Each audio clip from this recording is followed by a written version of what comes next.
ठीक आहे, आपण काय करूया, जसं बोललंय तसं बोलूया. ब्रेक पॉईंट झालाय. Same the topic even is entrepreneurship.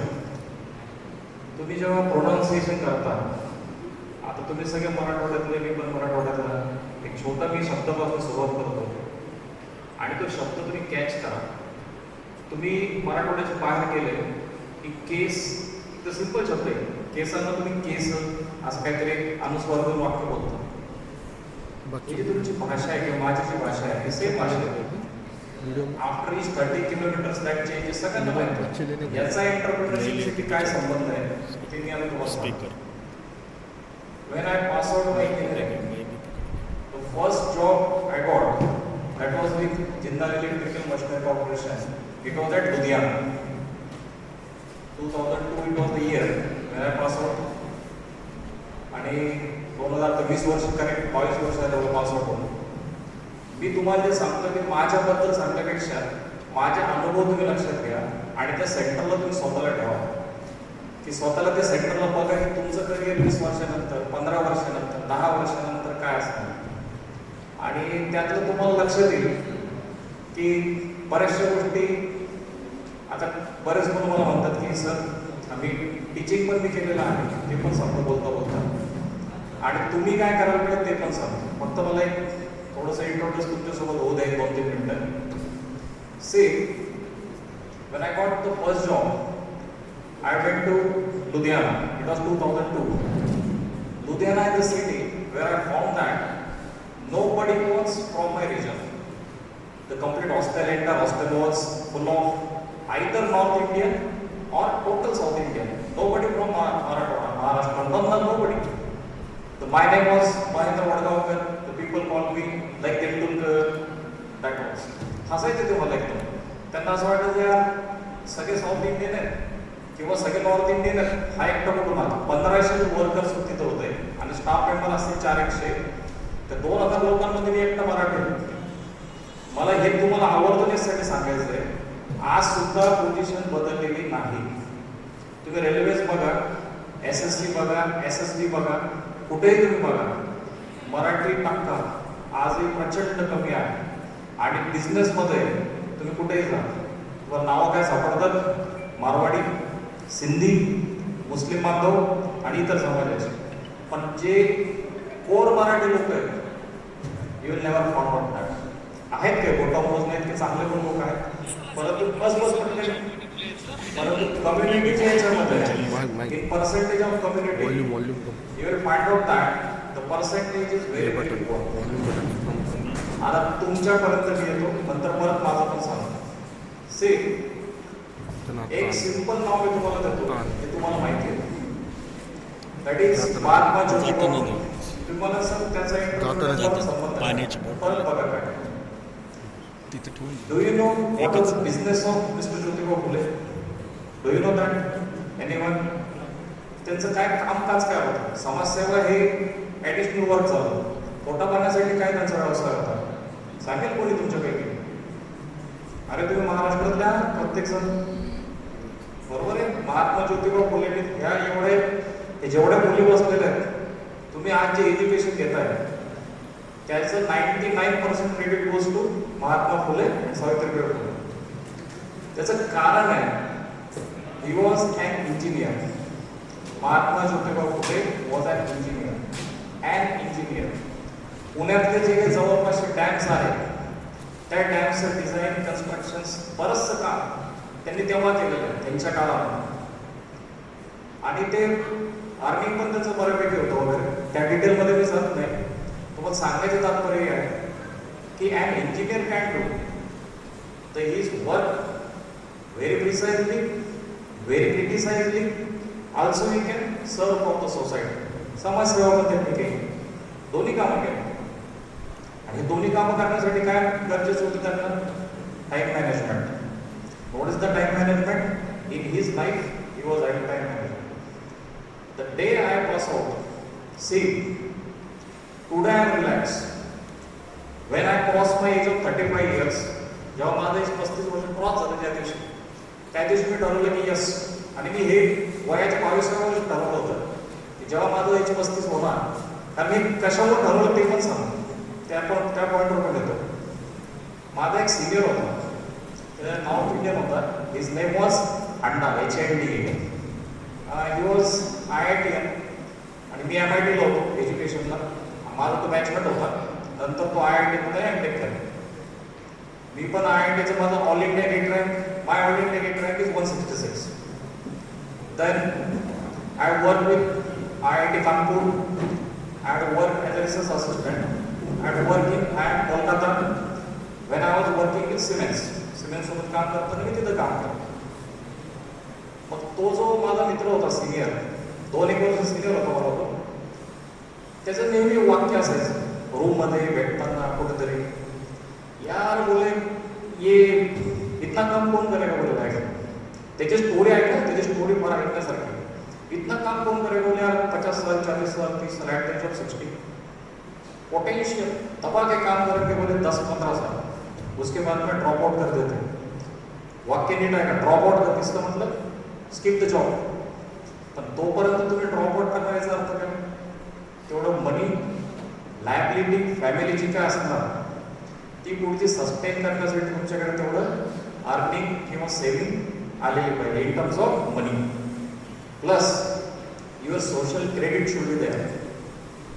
मला जर माझ्या मुलाला जर कोणी विचारलं तुझे बाबा काय करतात, व्हॉट युअर फादर डू, जेवढे लोक संभाजीनगरचे आहेत, कुठल्याही इंजिनिअरिंग कॉलेजचे असू देत, इंजिनिअरिंग इंडस्ट्री फील्डमध्ये असं, त्यांच्यापैकी बऱ्यापैकी लोकांना माझं नाव माहिती. तेव्हा जेव्हा माझं बोललं सांगतो की महेंद्र वडापावचं माझे बाबा आहे, छोटं युनिट आहे, आणि बऱ्याच लोकांना माहिती मी सोशली खूप ॲक्टिव्ह आहे. ॲक्टिव्ह म्हणजे not on WhatsApp. Okay, that is totally different thing. WhatsApp University. Come to that person, Mr. Handa. त्यांनी 7-8 वर्ष जॉब केला. 8 वर्षामध्ये तिने 2000, माझ्यापेक्षा 2 वर्ष सिनियर, आय थिंक 2000ला तो पासआउट झालेला. IIT MTech 2 years, 2002, 2009-10 पर्यंत त्यांनी जॉब केलेला. He had saved the handsome money, around 7-0 lakhs वगैरे. तेव्हा त्यांनी ते सेव्ह केले पैसे एका बाजूला. त्यानंतर त्यांनी जॉब सोडला, स्वतःचं त्याच्यानंतर काम चालू केलं. आता तो बऱ्यापैकी खूप मोठा कॉन्ट्रॅक्टर आहे. आणि जेव्हा त्याचं एज 35 झालं तेव्हा ते ठरवलं यार आणि जो चल रहा है चलने देते हैं, आपण घर पे बैठ सकतो, मला जे आयुष्यात करावं वाटतं ते मी करणार. कारण माझ्याकडे तेवढा पैसा, तेवढा अर्निंग, सोशल स्टेटस आला. आता याचा संबंध तुमच्याशी काय आहे, यू आर, तुमच्याकडे पहिली गोष्ट काय आहे, टाइम पिरियड. जो आज माझ्याकडचा निघून गेला, हे जेवढे तुमचे फॅकल्टी बसले त्यांच्याकडचं निघून चाललंय किंवा निघून गेला, तर तुमच्याकडे काय आहे, that much of years are with you. ठीक आहे. मग आता ती स्टोरी पण पुढे येते. माझा आणखी एक सिनियर आहे, दत्त परब आहे. MITला त्याचं नाव लिहिलेलं आहे, बाहेर मोठं मोठं नाव होतं. तो सध्या आय थिंक कुठली तरी ती कन्सल्टन्सी फॉर्म UKची, तिथं तो जॉबला आहे. देन मी जेव्हा सिमेन्सला जॉब करायचो, माझे एक सिनियर होते, सॉरी प्रॉम्प्टरला जेव्हा मी जॉब करायचो तेव्हा एक SM कुलकर्णी नावाचे माझे सिनियर होते. नाव he is at the age of 9 right now. Retire पण झाला असेल तर त्याचे मागचे 10-12 महिने मला कॉन्टॅक्ट नाही त्यांच्याशी. आणि माझे टीचर परांजपे सर. आता हे जे मी तुम्हाला सांगतोय यात तुम्ही पॉझिटिव्ह घ्या स्वतःसाठी, because nobody will tell you these things. What is happening with us, that might be happened with you. Paranjpe सरांनी, तुम्ही जेवढ्या रूममध्ये बसलात याच्या हाफ रूमचा ट्रान्सफॉर्मरचा एक कॅबिनेट असतो, म्हणजे त्या ट्रान्सफॉर्मरचा मेगावॉट MVA कॅपॅसिटीचा तो ट्रान्सफॉर्मर आहे. मी इलेक्ट्रिकलचा पण तुम्हाला ते सगळं बोलायला थोडं सोपं जातं. आणि त्याचं जे ते मॅन्युफॅक्चरिंग केल्यानंतर त्यातून मॉइश्चर काढून टाकण्यासाठीचं जे फर्नेस लागतं ते सध्या ते डिझाईन करतात. त्यांचं एज आहे 62 इयर्स, 64 इयर्स असं. पैसा प्रचंड पैसा. पैसा कशाचा आहे, दॅट इज ऑफ नॉलेज. हे सगळं कशामुळे आलं, नॉलेज. पहिला जॉब मी तुम्हाला परत माझ्या गोष्टीवर येतो. पहिला जॉब मी तुम्हाला म्हटलं मी लुधियानाला गेला, जिंदाल इलेक्ट्रिकलला होतो. तिथे एक सरदारजी होते, ही वॉज प्लॅन्टेड. मला गरज होती, पैसे नव्हते, घरी एकदम lower middle class. Earning, I want to earn. What was the salary, ₹3900 per month, 3900 रुपये सॅलरी होती. Junior engineer. प्लॅन्टमध्ये गेल्यानंतर तिथं ते rewinding, transformer, electrical coils, heating coil design, that was the main component work. I learn that thing in very time. Calculator कधी पण खिशात माझे तेव्हा कळलं कॅल्क्युलेटर ही सवय मला लागली. That Singh was the head of that department at that time in company. सरदार जे होते ते माणूस मला कधी बोलवायचा, मलाच नाही सगळ्यांना, बेटा इधर आ, ये कैलकुलेशन है, ये 3 kVA का ट्रांसफार्मर है, इसका इनपुट इतना है, आउटपुट इतना है, चल इसका आउटपुट करंट रेटिंग बोल, इसका कॉइल कितने गेज का चाहिए बोल. आता ते सिनियर आहे, काम सांगितलं करावं लागेल, माणूस दोनदाच काम करतो. Either you are got the compulsion, either you are getting very much of pleasure in it. खूप आनंद मिळतो तेव्हाच काम करतो, नाही तर कंपल्शन तेव्हाच. आता दोनपैकी तुमच्याकडे काय ते तुम्ही ठरवायचं. पण ते शिकत गेलो. शिकल्यानंतर त्याचा फायदा असा झाला की तिथनं पटापट जॉब शिफ्ट करत गेलो. जेव्हा मी लास्ट जॉब माझा क्विट केला, रिझाईन दिलं, तेव्हा माझी सॅलरी आजपासून जवळपास 15 वर्षापूर्वी माझी सॅलरी होती ₹62,000 per month. It was very good salary, handsome salary. मग तेव्हा लक्षात आलं यार, म्हणजे आजची ती सॅलरी आजच्या आर्मीमध्ये जर काउंट केली तर 1.5 लाख रुपये महिना पगार, अंदाजे जवळपास 1.25 लाख ते 1.5 लाखाच्या आसपास. मग तेव्हा विचार केला की ते करत असताना तर लुधियानाला ते काही मुलं राहायचे खाली रूममध्ये, आणि ते फर्स्ट इयरची मुलं होते, ते हॉस्टेल होते का असं बॉईज असून. त्या मुलांना इलेक्ट्रिकल इंजिनिअरिंग आवडत जायचं. मग मी त्यांना समजून सांगायचं, अरे आज यार ये पडा देता होता, ये समजा देता. मग ते मी जेव्हा नंतर इथे शिफ्ट झालो परत संभाजीनगरला 2006-07 वगैरे, तेव्हा एक गव्हर्नमेंट इंजिनिअरिंगला एक मनीषा चाटे नावाची मुलगी होती. She was the topper in Maharashtra at that time. तर तिने काय केलं की माझ्या काकांच्या घरासमोर आहे, ते एक दिवस आले म्हणजे दादा मला हे प्रॉब्लेम येत नाही, 3rd इयर इलेक्ट्रोमॅग्नेटिक्स इंजिनिअरिंग आणि फर्स्ट इयरचं इलेक्ट्रिकलचं काही मुलं आहेत म्हणजे त्यांना पण हे काही काढलेलं, मला 3rd इयरचं आठवलेलं, विल यू कॉपरेटर्स. म्हणजे ठीक आहे मी सांगतो. तर दोघं तिकडनं मी ते आपलं पटपट समजून सांगितलं. त्यांना ते आवडलं. See, every problem gives you opportunity, every opportunity gives you the income. तिथून काय झालं, government engineering roll number 1, roll number 72, roll number 73, everybody was enrolled only for electromagnetics engineering. मग ते इलेक्ट्रोमॅग्नेटिक्स इंजिनिअरिंग मला कुठं बोलवलं, COEP पुणे, तो सब्जेक्ट शिकवण्यासाठी. चांगलं शिकवलं असं कोणीतरी सांगितलं त्यांना. VJTI Nagpur, got it. माझं पण एकच होतं, I want money because I paying the time, not only the time, I am paying the quality time. मी जे देणार क्वालिटी देणार. तिथून काय होत गेलं, पैसा येत गेला. पैसा आल्यानंतर मला कळलं की यार जॉबपेक्षा इकडे जास्त नाही. Calculated risk, the second factor of life is calculated risk. Calculated risk घ्यायची तुमची तयारी आहे. I had quit 3 government jobs. 3 government job सोडलेला माणूस तुमच्यासमोर उभा आहे. आयुष्यात बिलकुल पश्चाताप नाही. संभाजीनगरच्या आजूबाजूला माझी स्वतःची वैयक्तिक कमवलेली 20 एकर जमीन, बंगलो स्वतः घेतलेला आहे TV सेंटरमध्ये, that costing 2.25 crore.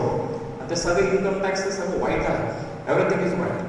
At the age of 35 I was retired. हे मी माझं म्हणून नाही सांगत आहे, हे मी तुम्हाला यासाठी सांगतोय की मी कोणाकडनं तरी शिकलो, मी त्यांच्याकडनं शिकलो, त्यांनी मला काहीतरी सांगितलं, ते तुम्ही पण तसा त्रास करा. आता आणखी तुम्हाला बेस्ट एक्झाम्पल देतो, खूप छान एक्झाम्पल देतो. तुम्ही ते एक्झाम्पल तुमच्या करिअरमध्ये लक्षात ठेवा. एक IITian मुलगा आहे, त्याचं नाव मी थोडंसं विसरतो आता, 2008-09चा आहे.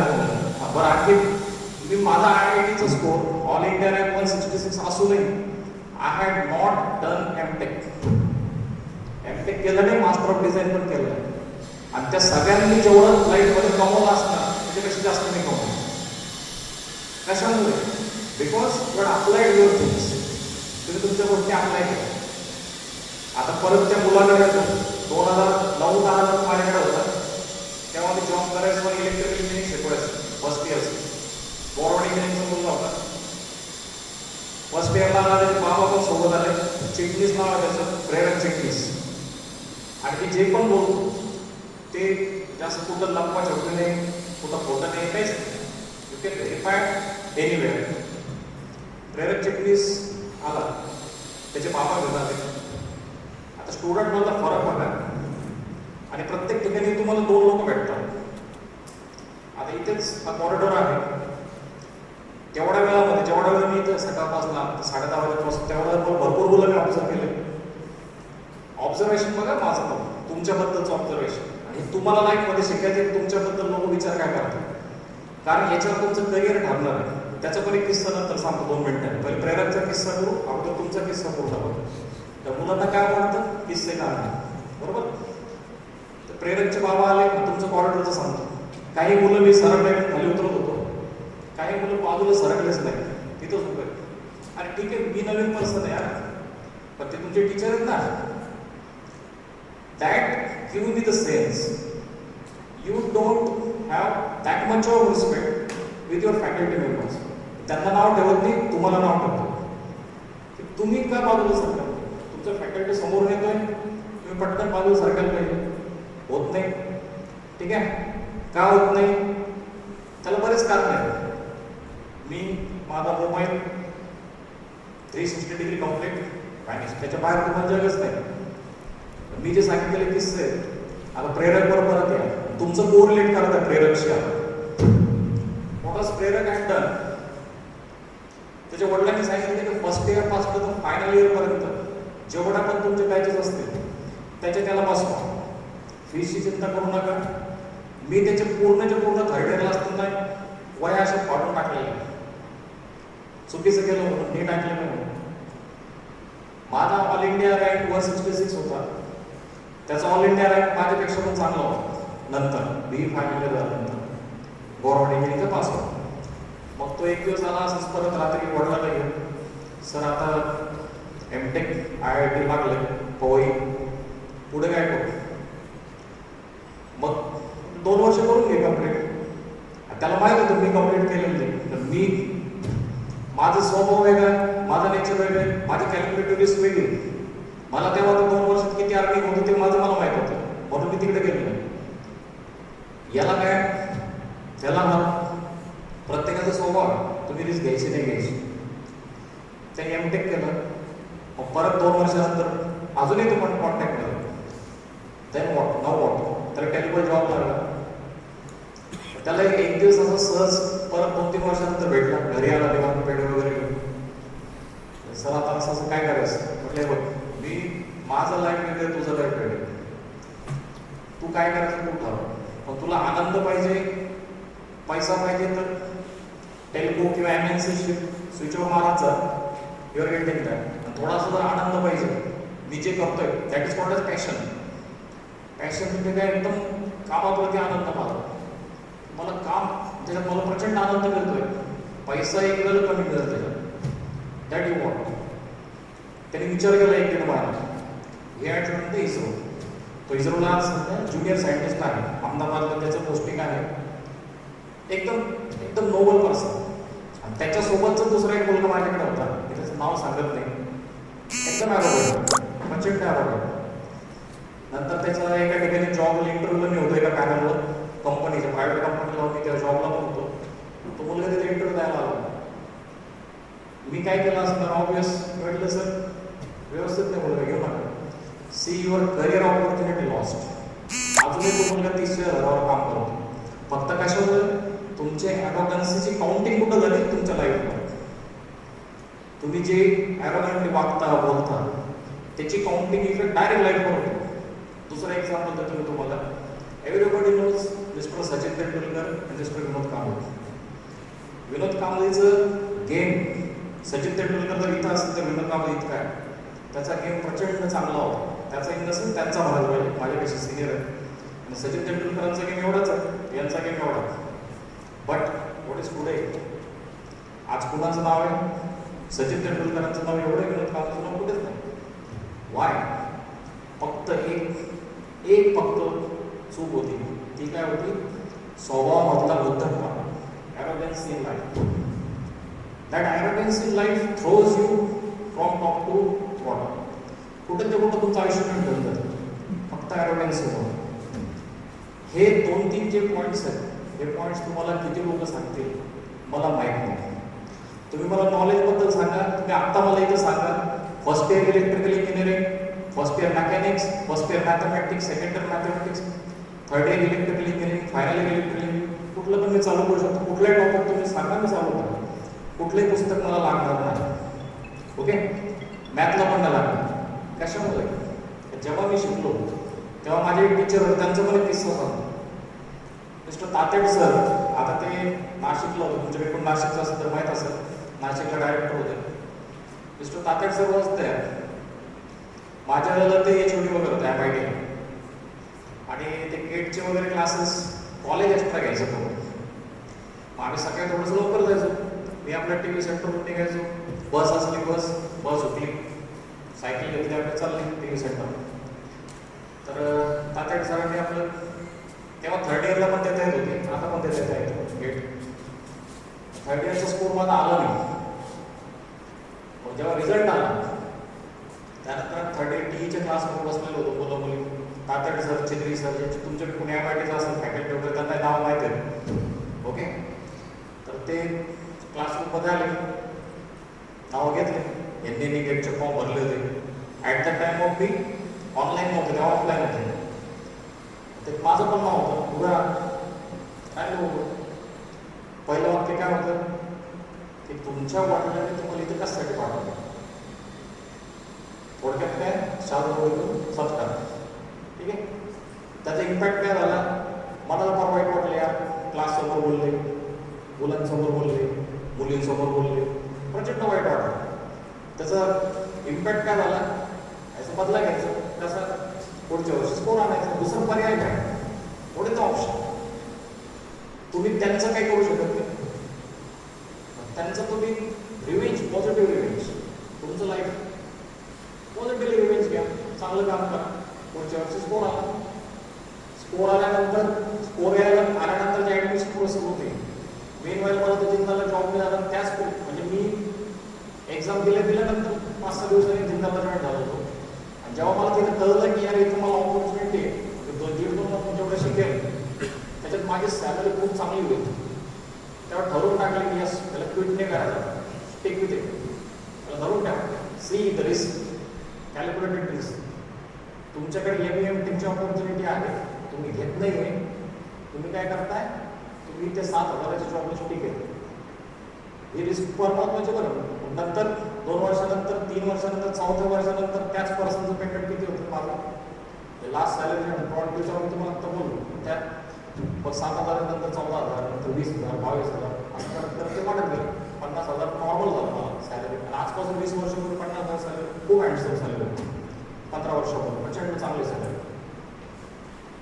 हे कॅल्क्युलेटिव्ह रिस्क. 2009 आलं, got selected in government job. परत आमचे वडील बंधू बसले मला, I can make the calculations. Salary एवढी आहे प्रायव्हेटला, गव्हर्नमेंटला सॅलरी एवढी आहे. ट्युशनला फर्स्ट इयर इंजिनिअरिंगचे ट्रिपल 700 मुलं, थर्ड इयर इंजिनिअरिंगचे इलेक्ट्रोमॅग्नेटिक्सचे 400 मुलं, फर्स्ट इयर मेकॅनिक्सचे, तेव्हा मी मेकॅनिक्स पण शिकवायचो. 32 सब्जेक्ट आम्ही टॉट इन माय लाईफ. आणि कुठले पुस्तक आपण घेतले. त्यानंतर micro courses, government polytechnic complete, government complete, सगळे माझ्याकडे होते. तर ते अमाऊंट त्यांनी कॅल्क्युलेट केली की गव्हर्नमेंटला जर 3 वर्षानंतर, 10 वर्षानंतर जर इन्क्रिमेंट झालं, 7 पे लागला, तर किती सॅलरी पाहिजे, किती अमाऊंट येईल पुढच्या 20 वर्षामध्ये.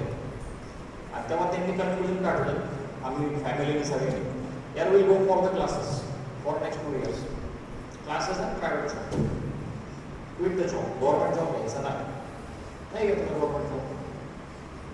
मग ते असं करत करत 2018ला माझं लग्न झालं. लग्नाच्या अगोदर माझी स्वतःची ऑपॉर्च्युनिटी होती की मला असं वाटतं की I should have my on house, बाबांच्या घरात करायचं. म्हणजे कॅल्क्युलेटिव्हली तेवढ्या अमाऊंट जमा केली. N9 Ranjan housing society, TV centre, सगळ्यात चांगली सोसायटी. तिथे बंगलो परचेस केला.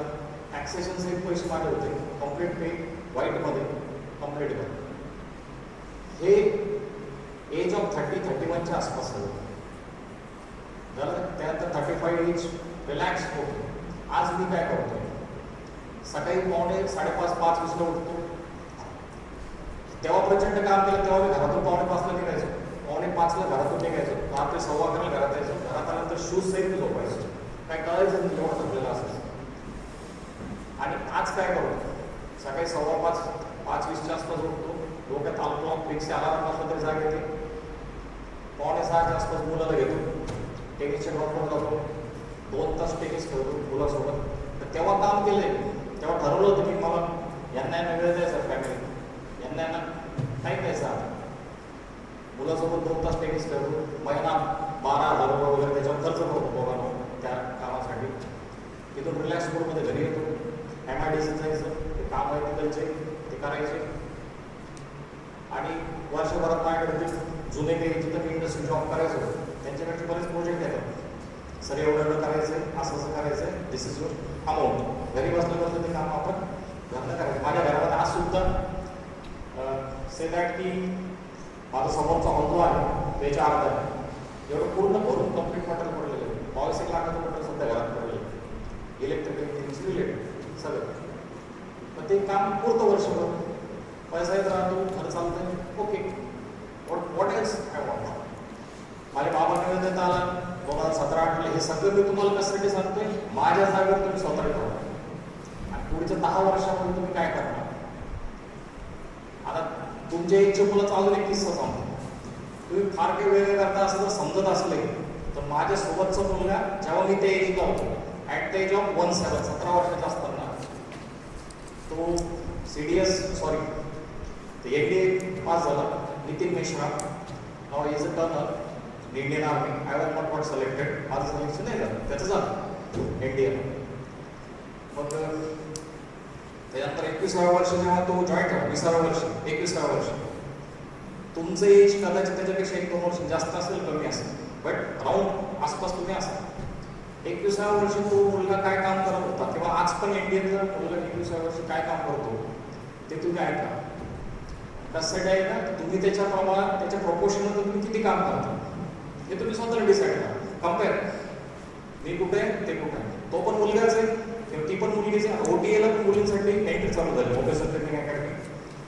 Till last 2 years it was not over that. आता ते चालू झालं. युनिव्हर्सिटी एंट्री स्कीम पण आता मुलींसाठी चालू झाली 3rd year.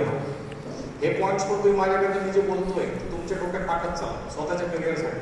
मी निघून जाणार 15 मिनिट आहे, माझा तुमच्या लाईफमध्ये नंतर संबंध येणार नाही. मी सांगितलेले मुद्दे कदाचित तुमचं लाईफ बदलू शकतो. तो 21 वर्षाचा मुलगा काय करतो, त्याला जर काही टास्क दिलेला असेल, सकाळी 4:45 त्यांची बेल होते, 4:45 तुम्ही उठायचं, 4:45 दरम्यान त्यांची ड्रिल, PT, मॉक वगैरे जे काय ते सगळं करून सांगतो तुम्हाला. ते डिनर, लंच, जे काय नाश्ता बिष्टा जे काय असतात ते जाऊन असायचं. तिथलचा किस्सा असा आहे, तुमचा ऑफिसर असतो, एक ग्रुपला एक ऑफिसर दिलेला असतो.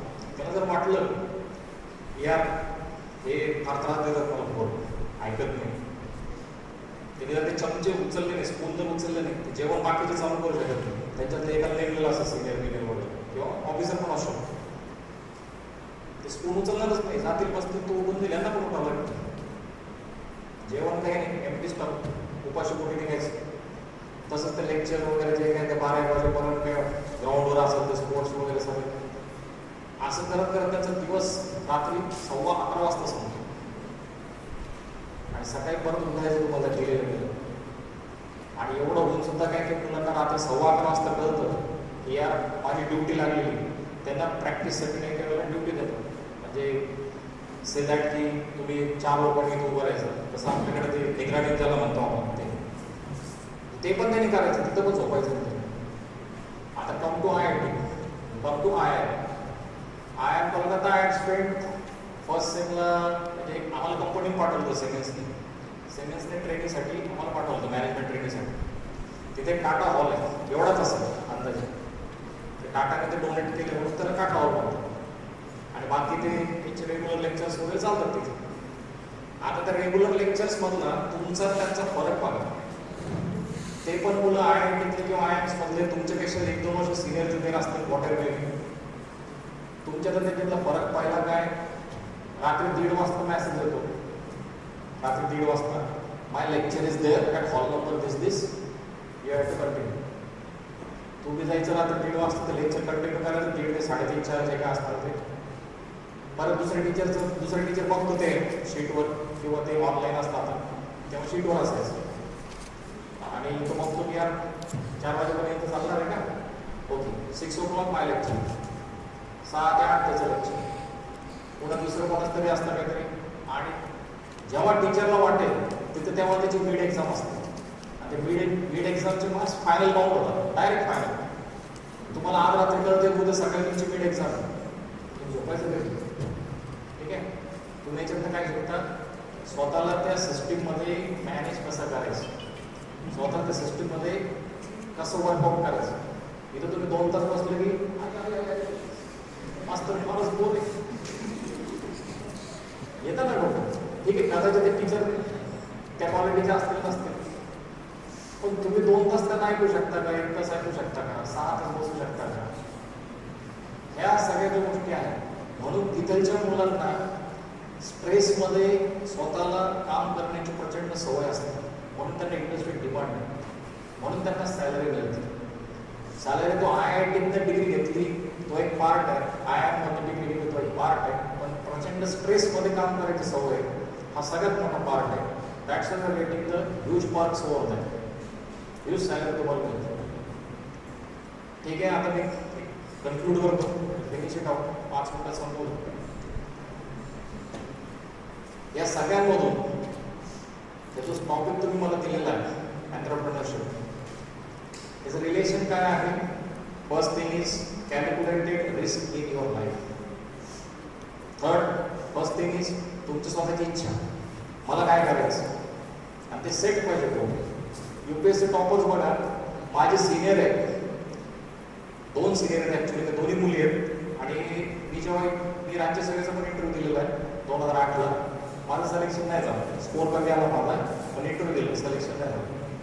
तर माझी एक सिनियर आहे ती UPSC, आम्ही MPSC होतो, ती UPSCला पण महत्वाचं फॉर्म, पण माझं सिलेक्शन नाही झालं. फ्री झालं, मेस निघाली नाही निघालं, इंटरव्ह्यू पण नाही पोहोचलो.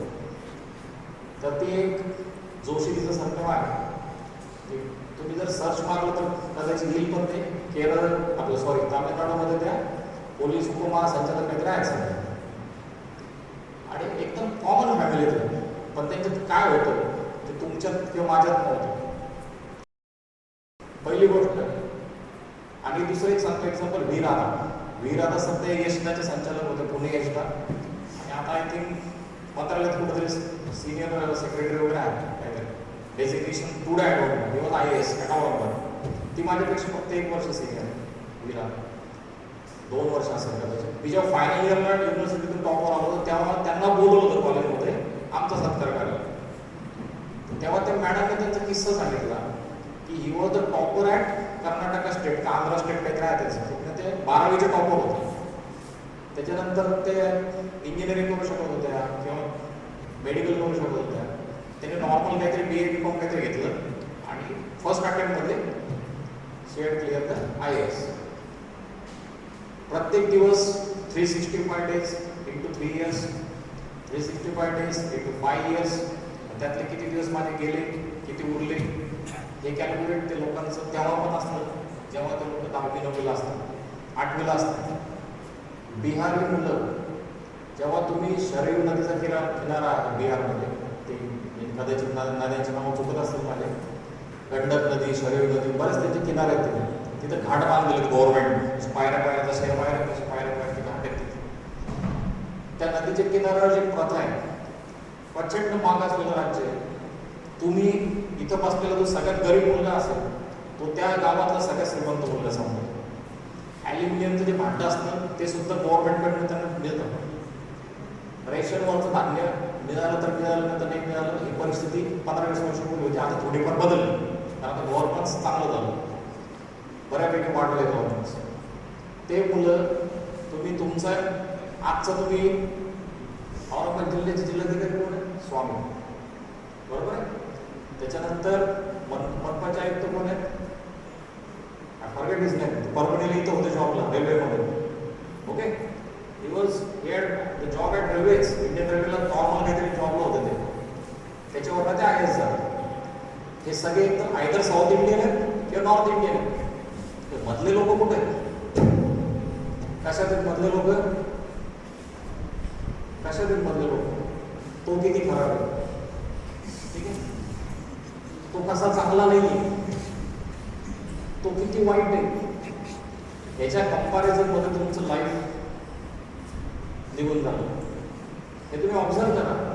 तुमच्यापैकी किती मुलं मला सांगा की टार्गेटेड आहे की यार वाय आय जॉईन द इंजिनिअरिंगला का आलं हे तुमच्यापैकी किती जणांना वाटतं की यस मला जॉबच करायचा आहे, सॉफ्टवेअरमध्येच जायचं आहे. मग सॉफ्टवेअरमध्ये जायचं दादा किंवा दिदी, मग सॉफ्टवेअरचं काय केलं तू 2 वर्षात, किंवा मी घरी काय शिकलो किंवा कॉलेजमध्ये काय शिकलो, बरोबर. आणि कॉलेजचा सिलेबस जो तुमचा सिलेबस आहे पाटूचा म्हणा, मी त्या युनिव्हर्सिटीचं नाव ठेवत नाही, बट जो काही सिलेबस त्यांनी डिझाईन केलेला आहे तो 15 वर्ष 10 वर्षाचा जुना 100 मार्क्सचा पॅटर्न होता. त्याच्या ओनली 30% सिलेबस, म्हणजे तुमचे एफर्ट्स फक्त 30% आहे कंपॅरेटिव्ह टू अस. मी कोर इलेक्ट्रिकल इंजिनिअरिंगचा आहे. मला असंच कोविडमध्ये काही काम नव्हतं आणि आम्हाला शांत बस सवय नाही. मग एक माझ्याकडे प्रोजेक्ट आला असंच इकडून तिकडून, that was related to software. म्हणजे एक SPM होता, त्याला स्पेशल पर्पज मशीन, त्याला कोरिलेट करून सॉफ्टवेअरमध्ये स्क्रीनवर घ्यायचं होतं. त्या पिरियडमध्ये MIDC जाता येत नव्हतं. फोनवर कॉन्टॅक्ट केले, जे एक दोघं भेटले तरी मला प्रचंड अमाऊंट सांगितले, पैसे. शिकलो वेब डिझाईन, त्याचं बॅकएंड शिकलो, पेमेंट इंटिग्रेशन शिकलो, ते WooCommerce शिकलो. काहीच काम नव्हतं 2 वर्ष. त्यानंतर ते तुमचं ब्लॉकचेन शिकलो, ब्लॉकचेनचे कन्सेप्ट शिकलो. घरी बसून करणार काय, डोक्याला काही काम नव्हतं. शिकलो 2 वर्ष, ठीक आहे. त्यात 2.5 लाख रुपये कमवले. म्हणजे ही प्रत्येक गोष्ट परत काय एक ऑपॉर्च्युनिटी. जेव्हा जेव्हा तुम्हाला काहीतरी अडतं, जेव्हा केव्हा काहीतरी अडणार, तेव्हा समजायचं की that is opportunity for me. माझ्यासाठी संधी घ्यायची, पुढे नाही घ्यायची. ठीक आहे, मी आता इथे थांबतो. My name is Mahendra Kumar Rao Wadgaonkar. I had completed my BE 2002 university ranker. त्याच्यानंतर जॉब केला पहिल्या जिंदालला. सांगून याच्यासाठी सांगतोय की मी बोलणार कोणाला तुम्हाला माहिती नाही. त्यानंतर जॉब केला 2002 ते 2014, 13च ॲक्च्युली. 13ला रिझाईन दिलेलं होतं, 14 नंतर एक्सटेंड घेतलं थोडंसं प्रायव्हेट फील्डमध्ये टोटल. सोबत क्लासेस घेतले. नंतर 15-16 नंतर प्रोजेक्ट्स बाहेरचे घेत गेलो, इंडस्ट्रियल. चांगल्या लोकांसोबत कामं केली. प्रचंड इलेक्ट्रिकलचा अनुभव आला. आणि सगळ्यात विशेष गोष्ट म्हणजे branch electronics. And I had taught the subjects of all engineering electrical engineering subjects. स्वतः पण शिकलो, त्या ताकदीने शिकवले की ते पोरं माझ्याकडे पैसे देऊन यायचे ट्युशन. हे सगळं असं आहे. तुम्ही आता फार एक तर गरमी खूप आहे, झालं बोर. आणि मुलांना आणि मुलींना मी कन्क्लूड करतोय, 2-3 मिनिटं गेला, जास्त नाही गेला. मी इथं दुसऱ्या कामासाठी आलो होतो. मला माहिती नव्हतं तुमच्याशी बोलायचं म्हणून. सी द कॅज्युअल अप्रोच आणि प्रोफेशनल अप्रोच. बोललो मी त्याच टाकते की जे मी नॉर्मल बोलतो. तुम्ही असं ठरवून बोलत नाही, जे तुमच्यात असतं तेच तुम्ही बोलता, ते नॉर्मल बोलतो. पण एक गोष्ट मी आज काय चुकीची केली किंवा मिस केली ते पण सांगतो. मी दुसऱ्या कामासाठी आलो होतो. ते काम काही खाजगी काम होतं, त्यासाठी आलो होतो परभणीवर. नंतर पात्रेकर सरांना माझे बॅचमेट म्हणून भेटायला आलो, क्लासमेट. काय चूक केली ते सांगतो. मी जेव्हा तुमच्या इच्छा होतो किंवा जेव्हा पण मी प्रोफेशनली कुठं पण यायचो, तेव्हा सगळ्यात पहिली गोष्ट काय असायची, माझा शूज, माझे जीन्स किंवा ट्राउझर्स, माझं शर्ट, माझा टाय असेल तो टाय, जॅकेट असेल वगैरे जे काय असणार ते, ठीक आहे, शेविंग वगैरे proper. First day to last day of my career तेव्हापर्यंत. आम्ही सांगितलं मी कॅज्युअल कामाला आलो. त्यानंतर मी सांगितलं की सर गेस्ट लेक्चर घेताना म्हटलं येस चलो वेलकम, बोलायला आवडतं आपल्याला, ठीक आहे. तर मग ते बोललो मी तुमच्याशी. आता तुमच्या इथं बसलेल्यांपैकी बॉईजपैकी, ठीक आहे, एक आय थिंक हार्डली एक पण नसेल शर्टिंग नाही. मी म्हटलं मी चुकलो कशामुळे की मी आज दुसऱ्या कामासाठी आलो, त्याच्यामुळे मी स्वतः नॉर्मल प्रॉपरली युनिफॉर्म आहे. ओके, हे जर तुम्ही मला सांगितलं असतं की असं at that time my appearance will be different. याच्यापैकी मुलांची शर्टिंग नाही, ठीक आहे. At least boys should have that. Second thing, दाढी ठेवायची नीट ठेवा, नाही ठेवायची बिलकुल उडवून टाका. हे बारीक बारीक गोष्टी आहेत. बरं, तुम्ही जर CDSC इंटरव्ह्यूला गेले, कंबाईंड डिफेन्स सर्व्हिसेस चे इंटरव्ह्यू जर गेले, तर तुमची पर्सनॅलिटी, मी जे पॉईंट्स बोलतो इथून पण सुरू होते. पर्सनॅलिटी तुम्ही स्वतःबद्दल तुम्हाला किती रिस्पेक्ट आहे. चप्पल घालणाऱ्या लोकांना, कुठला पण सर्व्हिसेसवाला माणूस, डिफेन्स सर्व्हिसेसवाला माणूस चप्पल घालणाऱ्या लोकांबद्दल त्याला प्रचंड राग येतो. तो डायरेक्ट तुम्हाला की बाजार में घूमने पाएगा. आणि तुम्हाला, तुम्ही ज्या इन्स्टिट्यूटमध्ये जाणार, तुम्ही जी डिग्री घेणार आहे, बॅचलर ऑफ इंजिनिअरिंग किंवा बॅचलर ऑफ टेक्नॉलॉजी, त्या डिग्रीबद्दल तुम्हाला स्वतः रिस्पेक्ट नाही. तुम्ही स्वतः असं वाटत नाही की मी प्रॉपरली शूज पाहिजे, प्रॉपरली माझा गेटअप पाहिजे, प्रॉपर युनिफॉर्म पाहिजे. तुम्ही जर त्या गोष्टीचं रिस्पेक्ट करणार नाही तर तुमच्यात ते येणार कसं प्रोफेशनलिझम. तर ही गोष्ट लक्षात ठेवा. हे पण थोडंसं तुम्ही अप्रोच करा. आणि थर्ड इयरला तुम्ही कोणत्या इयरचे मला माहीत नाही, थर्ड इयरला युनिव्हर्सिटी एंट्री स्कीम आहे डिफेन्स सर्व्हिसेससाठी. तर त्यात तुम्ही आता UPSC सगळं ऑनलाईन आहे, त्यात कसं अप्रोच करायचं ते तुम्ही तुमचं बघा. CDSला ज्यांना तयारी करायची ते CDS पण करा. University entry scheme is different, CDS is different. ते तुम्ही तुमच्या लेवलवर मॅनेज करा, डेज कॅल्क्युलेट करा, देन गो आहे. थँक्यू.